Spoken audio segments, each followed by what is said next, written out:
our friend Marian from the Philippines po. We are staying in Marilao, Bulacan. So today, let's continue to study the success principle by ni Sir Jack Canfield, the author of the Chicken Soup for the Soul. So ano ba yung lesson or what number na tayo sa success principle?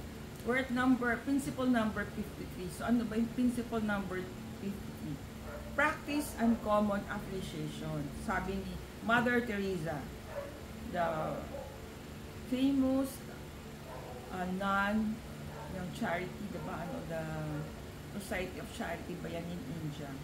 There is more hunger for love and appreciation in this world than for bread. So, hindi daw food we do not hunger for food, we hunger for love and appreciation. So, sa recent management study, revealed that, sabi ni Sir Jack, 46% of employees leaving a company do not do so because they feel unappreciated. So, umaalis daw po ang mga empleyado because they are not appreciated. 61% said their bosses don't place much importance on them as people. 88% said they do not receive acknowledgement for the work they do. So, there is a survey done in the US, no? So, they were asked kung ano ba yung mga things that matters to them. So, yung mga employees, ang response nila dun sa survey, out of 10 ways to really motivate an employee. Sa employees, number 1 nila is appreciation. Number 2 is filling in on things. Number 3 is understanding attitude. While sa supervisor, yung number 1, they think that employees value or motivate is good wages.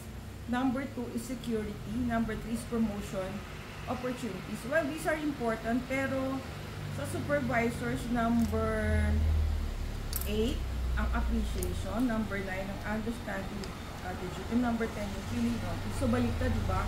The employee feel they want appreciation. Samantalang sa supervisor, they feel it's on the last things that they would motivate them. So, ibang spectrum yung perception ng employees versus a supervisor. So, probably that's why they are not, or we are not addressing the needs of employees kasi we think what matters to them is their salaries.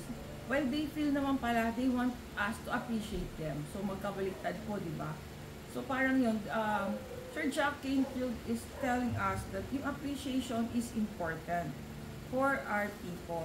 If we are a leader in the office, we have to practice this appreciation. So, sabi ni Sir Jack, there are 3 kinds of appreciation. So, number 1 is auditory. So, ano ba yung auditory? They need to hear. Yung visual naman, they need to see. Yung aesthetic naman, they have to feel. So, parang studying these different ways of appreciation, study daw natin yung tao natin or our loved ones. Kasi iba-iba daw yung, or siguro si Campbell, si Gary Campbell ba yun? The 5 love languages, diba? So may iba-iba daw tayong love languages naman. So dito naman sinasabi yung Sir Jack, auditory,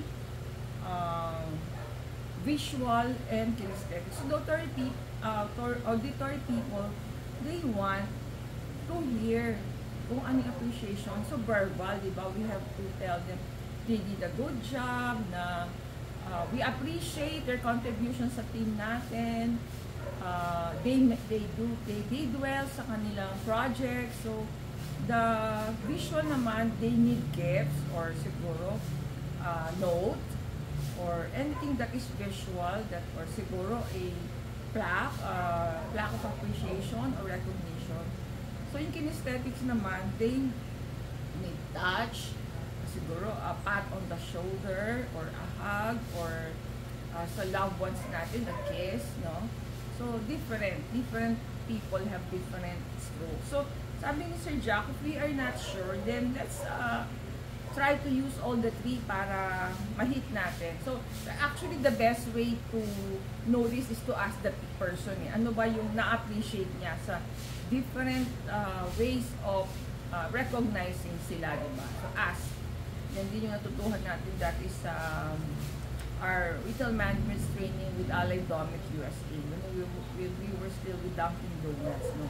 Yun ang tinuro nila sa atin. So, ayan.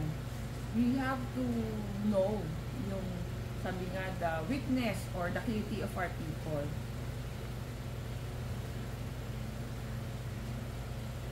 So, sabi nga, who cares? Ano ba yung who cares?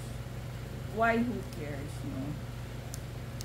So, sabi ni Sir Jack, if you ask any of your team, no, sino ba yung Nobel Prize winner or the siguro PAMAS, dito kasi Academy Award sa atin, siguro PAMAS or Urian Actor, parang last 5 winners, so siguro we do not remember, no? Hindi natin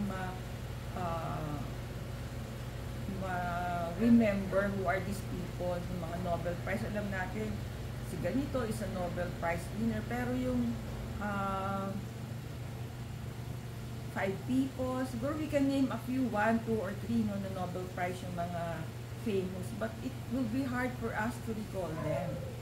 But if you ask us or a person, sabi niya, the last 5 teachers or mentors who believe in you and encourage you, 5 friends who help you through difficult time, or 5 people who taught you something worthwhile, 5 people who appreciated you, no? So parang mas ma-remember daw natin than those people na Nobel Peace Prize winner or Academy Awards, or siguro the top athlete, maliban lang kung sports enthusiast tayo. But let's when you ask a person about these people na those who mentored them, those who appreciate them, syempre, mari-remember nila yan.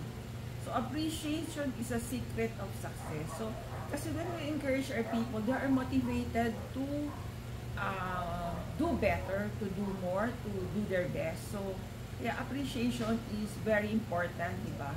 So, whether sa office, whether sa ministry, or sa work, or sa family, we need this appreciation. Actually, we ourselves, we are parang thirsty for appreciation also. Kasi when you are a leader, parang nakakalimutan na din to appreciate us. So when our boss would appreciate us, it's also a big thing for us to be appreciated. So, last but not the least, on appreciation, take time to appreciate yourself too. So, meron an example si Sir Jack dito eh. Parang there's this coach who parang nag-testify siya sa court. So, tinanong siya nung judge, are you Notre Dame football or are you on? So, sabi niya, yes, Your Honor. What position? Center. How good a center? Sabi niya, I'm the best center Notre Dame ever had. So, nagulat si, yung friend ni Sir Jack, where the story came from. Kasi sabi niya, what made you say that? Parang you're so humble, we feel,